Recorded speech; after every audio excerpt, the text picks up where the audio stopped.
Hello fans of Moshpit Passion, here's Kayo with All Hail the Yeti at their tour bus. They're currently on tour in Europe and we'll do an interview about the new record and of course the tour. The first question is quite obvious, how's the tour so far? It's been amazing.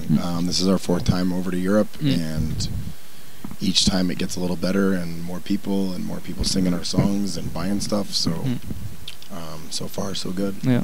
So I saw you also played major festivals like Wacken or also with Body Count. It's a Rhine Riot, or I think also Summer Breeze. Yeah, we festival. did Wacken, Rhine Riot, Summer Breeze, Bloodstock, Into the Grave, and Turok.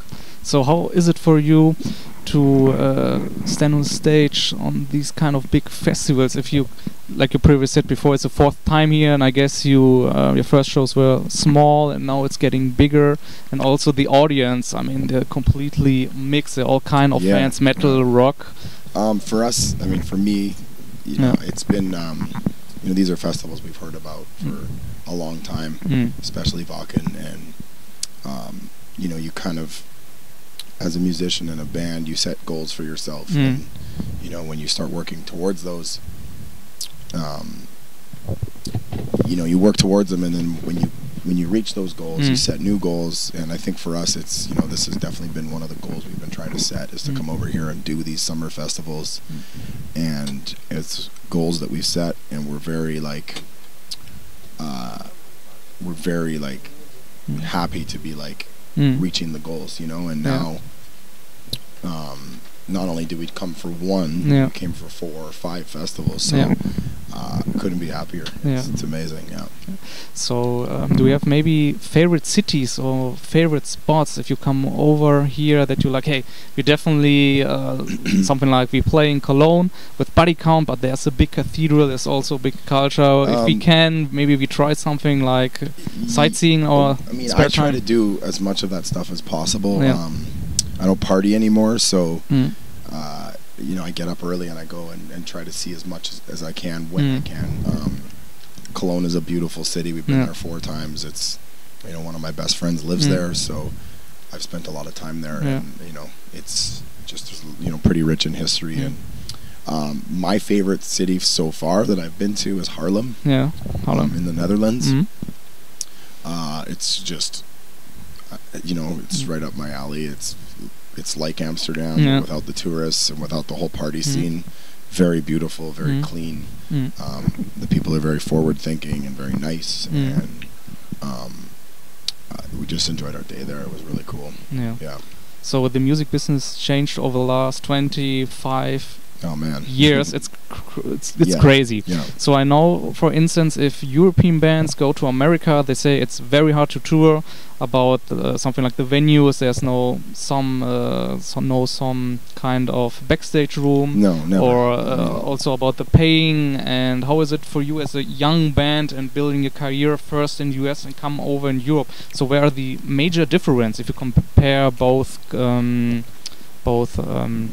countries? And States, you know, for us, we've always just toured the States or toured Canada, just because that's what we did, and that was before we even were a signed band, and you know, doing it on our own, just because that's what you have to do. You got to get in the van and go and suffer and try to make it through. But it's a night and day difference coming over here, like right from the travel to the fans to the treatment in the venues to the venues themselves.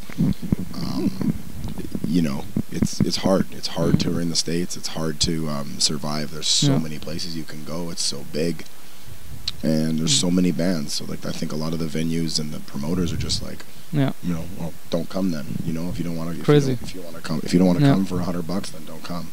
So it's a hard game. It's a hard thing to like survive. You know, like you need a big team. You need a lot of people that are fighting for you. Whereas here, you know, if you get here, you can do okay. You know, you can, you know, the promoters take care of you. You're always fed. There's always a shower. And the people love it. So I'm more than happy to come over here and like for the rest of my career. And if I could care less if I shouldn't even say that, but we've done so much in the States, and it just seems like it's always just like a fight. It's like, you know, rowing a boat upstream. So. Want to also say something? No. Okay. She'll keep talking. So it's interesting what you said about the team, that you have people that trust in you, and if we talk about now about your current record, which came out last year, November, yeah. November, Highway Crosses, and also saw the media here in Europe, and especially in Germany, the attention was more. Also, more blogs were writing reviews about it, and it's an interesting title. It's an interesting metaphor. Yeah. And I want to ask you, where in your life do you find your personal highway crosses? You know, it's. That title is something that I've always had. It was like something that was been in the back of my head. It's kind of like a play on, you know, in the States when you travel and you hit like back roads.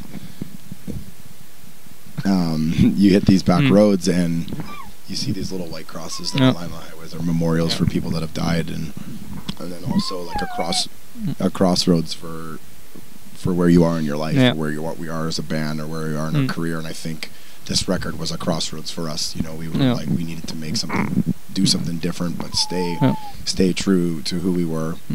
And so I think for us, like, the crossroads have come to the point now where we're like, we're right to the point where it's like, okay, well, we can make some really big decisions and move forward with our career, and we're at a crossroads. So that's you know, a cool metaphor for sure. Yeah, no problem. I want to talk about a couple of songs, and of course the first one is Live Today. Do you remember the intention when you wrote the song and the topic? And which mood was it when it was created? Yeah, you know, there's a few songs on our new record that we wanted to do. You know, I like lyrically wanted to do something a little bit less negative, and you know, and it was just kind of more of like, let's, you know, kind of just be uplifting and like, listen, you know, life gets shitty. We all know that, and a lot of heavy metal bands just sing about the shitty part of life and like the darkness and all that stuff, which we've all been through and we all have. And you know, there's darkness to the music, but it doesn't have to always be dark and negative. So Live Every Day is just kind of like exactly what it says. It's just like, you know, do your best. Be thankful for what you have, you know, whether it's your health or your family or your friends, or, you know, there's so many things that people get so like wrapped up in thinking about what they don't have versus what they really do have, and everything's right in front of them, you know. And you know, for me, I did a lot of like self-realization, I guess. You know, I quit drinking, I quit doing drugs, and decided to get healthy, and that was just because, you know, I just needed to change, and I needed to change mentally, and so I think a lot of that had to do with that for me. And it just for me there's just so much more out there than just, you know, raging and partying and waking up and feeling like shit, and you know, it's like this vicious cycle for me. At the end of the day, I don't, you know, whatever anyone else does with their life is fine. I don't have a problem with people drinking or doing whatever they want. It's all good. I'm no judge. But for me, it was just like, you know, I want to try to live a different life that I've been living for 20 years, and try to see if I can, you know, find a different type of happiness, you know. I also think it fits to your music, because hardcore is an influence on your music, and hardcore is always about to give a solution, you know, a way about it. So it also fits, and like the Bad Brands said, we got the PMA, the positive mind attitude, positive mental attitude, and it's like you mentioned before, it's easy to say always the shit things and the bad things, but maybe to give a solution, or to say something clear and nice, and to have a statement to say. That's always hard, because that's something we about your next song I want to talk about is the anti-social media, because a lot of people say, hey, you have an opinion, we don't like that, and people going crazy all over the internet. It's crazy. Yeah, that's a whole, that, you know, that definitely you know, it's a thing that, like, you know, with Live Every Day, you know, I'll kind of segue into that, but Live Every Day became, you know, kind of like our, you know, like, this is how we're going to start the record. Yeah, definitely. Start the record off positive, and just be like, you know what, it's easy to write about negative shit, you know. Definitely. It's super easy to do that, and people expect that out of bands, especially heavy metal bands, especially like, you know, darker heavy metal bands like us. And you know, for me, I wanted to just like, okay, you know, let's start it off. Yeah. And our songs are meant to be, our records are meant to be listened from start to finish. And, Definitely. you know, it's kind of like a storybook, or you know, and anti-social media is just always something that's kind of like struck with me. Obviously, we all, you know, especially in this business, Sure. we need the social media. We Definitely. need our phones. As shitty as that sounds to say, you know, it's our lifeline. You know, I run a business, I run a band, I like stay in contact with my family, and Sure. it's like, and on the other end, you've got, you know, people that are working for us or helping us get to the point. It's like, you got to post more. Yeah. Like, you're not posting enough. You got to get 15,000 followers, and it's just like, and it's been like that since the MySpace days, where it was like, oh, you don't have enough MySpace friends, and it's just like, holy fuck, you know, like, what about the music? Definitely. You know, like, completely crazy. Does any of that matter? Yeah. And I think a lot of it is you know, the anti-social media is like, just like put the phone down and kind of just live every day, you know, like it kind of ties in with the song, and like just stop being so focused on how many people liked your photo and you know, what this person did on social media, and like, this girl's beautiful and she's got 100,000 followers. It's like, yeah, but she's got a shitty life at sometimes too, you know. Sure. Like, everybody has a shit time, and just because her photos are all beautiful doesn't mean that she's could possibly be a shitty person. Definitely. And I think that the youth of today, it's unfortunate, because I grew up in a time where there was no cell phones, and we had to go outside and play. And you know, we dealt with bullying, and I got bullied, and I bullied people, not because you know, it was just because that's what I knew. You know, it was happening to me, so we did it to other people, and we dealt with it, and we lived through it, and here I am, you know. And I think that everything's just been so like the situation with that, like the you know, the social media and stuff like that, and the kids nowadays, and just being entitled. I think that, I mean, it's a problem that we've kind of perpetuated, and like, it's, you know, the generation after me that's kind of the problem, you know. Definitely. That's who started it. And it's like, and don't get me wrong, I love having a phone, and I love being able to be connected, but I also love to turn it off, and just like, it's a shame. Like, I'll see people out on a date, and both of them are on their phone, and they're just like, I'm just like, man, like, they're not even like looking each other in the eyes, and it's a shame. Like that mentioned before, is that there are some people, like I said, this with the girls, they are beauty, and they're posting photos, they have likes, and if they don't have Instagram, they are nothing, you know. And it's all about how they it's like a facade, like a fake view of what their life really is. It's their attitude, you know. Nobody's life is that good all the time. Like, I don't give a shit who you are. You could be the richest person in the world, you still have a shitty day, you still have shitty times. People still die in your family, you still lose pets, you know, you still lose money. Like, shit happens to everybody, and it's unfortunate that the younger generation is like, this is what they've learned. And that's what life is, you know. What very sad is, when it comes to music, especially here in Germany, the major scene is hip-hop. It's not rock, it's not metal, it's hip-hop. It's the same in the States all about trash talk on social media. It's so ridiculous, and every teenager is consuming this and is doing the same. So it's not about the music, it's all about this kind of fake beat. Dissing the other one. It's completely ridiculous. And also, they're so big, like, I don't know, any artist, I don't know. However, metal music and rock music is not that popular, and it's getting kind of like always lower. So I think, like I mentioned before, the generation which will come after us, they don't know what rock music and metal music is about, because all they know is how people dissing each other on social media, or starting a shitstorm. They do the same thing, you know. They do the same thing to their friends or to other people, and it's like, it's just this world of like bullying, cyberbullying, and it's just so stupid. Like, you know, like back in the day, like when I was a kid, like if somebody was bullying you or like giving you a hard time, you settled it, you know. You walked up to him and said, hey, look, either you stop or we're gonna have to fight, you know. Maybe I'll get beat up, but at least that person will know that I'm done with it. I don't want to have it anymore. So today is everything I'm not telling kids to start fights. I'm just saying, like, put down your phone and, you know, think of a different way to handle it. Definitely. So I want also to talk about a song which I think connects also to the topic. It's World is Cold.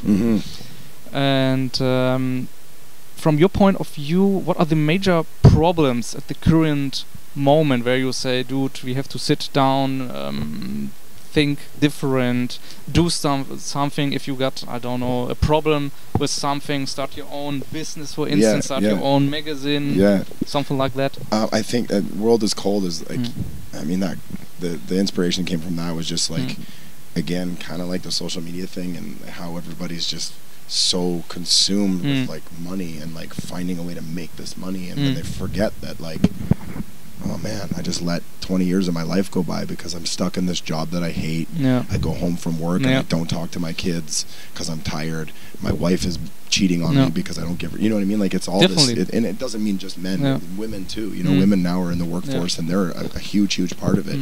I think that just people get so lost in trying to make it, you know, and try to be somebody. And I actually was just talking to a friend yesterday. She came to a show and she's just like, I hate my job. My boss is an asshole. He's treating everybody like shit. But I need my job. I'm like, no, you don't. Just fucking quit. You found that job. It's definitely. I feel the same. Yeah. Also, what you say about the behavior to each other. Like one of my friends, he got not divorced, but he split up with his girlfriend. Yeah. Because, like I said, they are talking and talking. You see also the different person, how she is interacting with you, and you see there's some kind of bad behavior, bad habits that they are if you say something to her and she's not reflecting herself, it's like completely selfish, and you're like, dude, I love you from the bottom of my heart, but you don't get it. I love you, but I can't do this anymore. And he's repeating again. It's completely selfish, and he's completely down. You don't get it. Such that there's this person existing, you know. It's crazy how lost people get in a relationship, you know. And I'm guilty of it too. And I went through a breakup in December, and you know, and my life was in a different place then. In December, it was like, okay, well, we're gonna get married, we're gonna buy a house, and that was the things that were happening. Sure. And in the blink of an eye, it was like, boom, it's all completely gone. Yeah. And it's the same. And you know, you kind of lose yourself in somebody else. And then you know, as things moved on, I was like, you know what? There's these things that were going on that now I realize I'm like, I wasn't very happy about that stuff, you know, and you just kind of accept it because it's like either you don't accept it and you risk losing the person, or you just accept it because you don't want to rock the boat and you want to just, you know, you want to just stay content, you know, and it's a tough one, you know. Definitely. I think people just they get lost in it all, you know, and they get lost in and again, Instagram and this social media stuff gives these people this false view of what, like, definitely. Oh, I want my life to be like this person. But it's all fake. I gotta work Photoshop. hard. Exactly, 100%. These people are like, I'm a YouTuber, I travel and I get paid to do nothing. And it's like, okay, cool, but you made us, you were successful.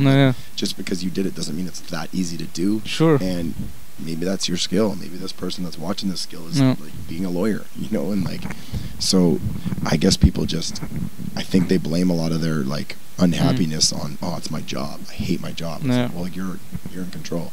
Definitely. You know, if you don't like your job, you don't quit. Like your band, search something different. Exactly, Yeah. You know, and that was the same thing that happened with me. I didn't like the you know, the place I was working, and I, you know, fuck it, went over my own. Yeah, sure. You have only one life, and you have to decide if you want to get depressed or don't know something heavier in your life, or do something on your own, something positive. You got to take it into your own hands. But something to do is an interesting point. What are your next plans after the tour? What will you do? We go home and we start writing. We're going to do another EP. That should be coming out in about February. So that's right now is our main focus. We want to try to have like 15 songs, maybe put 6 on the EP, and release that beginning of the year, and then come back here. February, March is kind of the plan. Right now, everything can change, you know, by tomorrow. So, you know, touring is always is a number one thing for us. You know, especially here now. Like doing the summer stuff is just like. Definitely, it's opened up our eyes a lot of like how you know how good it can be, and these festivals were great, and you know we definitely want to come back for sure. Nice. So yeah, there's one question left because our magazine is called Moshpit Passion. Okay. And the last question is always about the personal mosh pit experience, or maybe the artist view where you're standing on a stage and you were like, dude, that mosh pit is completely ridiculous. Do you have something like that to tell? There's been so many off the top of my head. It wasn't with my band. It was Slipknot was playing at the Forum in LA. This must have been during the Iowa record. This time 2001, 2, yeah, something like that. And yeah, you know, I was with a friend, like dear friends of mine, like the guys in that band, and I've known them for a long time, and so we decided to go out into the crowd to watch. So we were up in the where the tickets they had given us. So we were sitting in it was just like a VIP area or whatever, but we're in bleachers, and the part where Corey makes everybody get down on the ground. I forget what song he does it in, but it might have been different back then. But I don't know. Anyway, the place was completely sold out. It was Slipknot, System of a Down, and American Head Charge, Rammstein. No, it was like the Pledge Your Allegiance tour. Something like that. It was I think Rammstein left because of the 9/11 or something like that. Maybe it was Rammstein. Yeah. Anyway, they're doing everybody's down the ground, even the people in the bleachers, and we're just kind of watching, we're drinking, and having fun, and all like the VIP areas, everybody knows everybody, and it's like all the community of the musicians and all that, and industry, and then it kicks in. You know, the entire place was on their knees. Like, it was pretty cool to see, and it kicked in, and I knew it was going to kick in. I knew the part, and it was just all of a sudden it was like, uh-oh, like it was bad. Like we turned and looked up, and all the people that were higher up in the arena are running down the bleachers. So now it's it's not a safe thing. Like, now we're like there's 10,000 people coming down to get to the pit, and they're not allowed in the pit, and I was basically standing one step up from the floor, and people are running, and we're just like, they're just jumping, we're just like literally like throwing people into the pit, and it was honestly chaos. They had it was crazy. Like, I was literally like, I'm like, I gotta get out of here, and I went beelined it for backstage. I'm like, that's fucked up. That was the most intense thing I've ever seen, and then it was just like chaos on the floor, and that would heavy, there's a lot, but that was one that'll always stick with me. Yeah, that's one of the heaviest stories. It was insane, man. I heard. The silliest story was when do you know Sun, the band Sun? Oh, it's a drone band, and their keyboarder, they told in our interview, the craziest thing what happened was somebody was shitting in his pants and left his pants inside the room after the show. Awesome. Completely in ridiculous, but it fits. Or in like the venue? In the venue, in the Mosh Pit. It's completely ridiculous, but somehow it fits to Sun. I mean, so you gotta go. So thank you very much for your time for the interview. Yeah. Check all the AHTY out with their new record, Highway Crosses, out now. They will come back next year, also with a new EP. Yep. So thank you very much for your time, for watching. Follow also them on social media with a comment downside below the video. Thank you very much, guys. Bye. Thank you. Freunde, ich hoffe, euch hat das Interview gefallen. Damit ihr keine Videos verpasst, abonniert unseren Channel. Auf unserem Kanal findet ihr noch weitere interessante Interviews mit namhaften Bands. Schaut euch auch auf unserer Facebook-Seite herum, wo wir exklusiven Content wie interessante Beiträge, Konzertfotos oder Videos uploaden. Auf unserer Webseite www.moshpitpassion.de findet ihr CD-Reviews, Konzertfotos, Konzertberichte, Interviews und vieles mehr.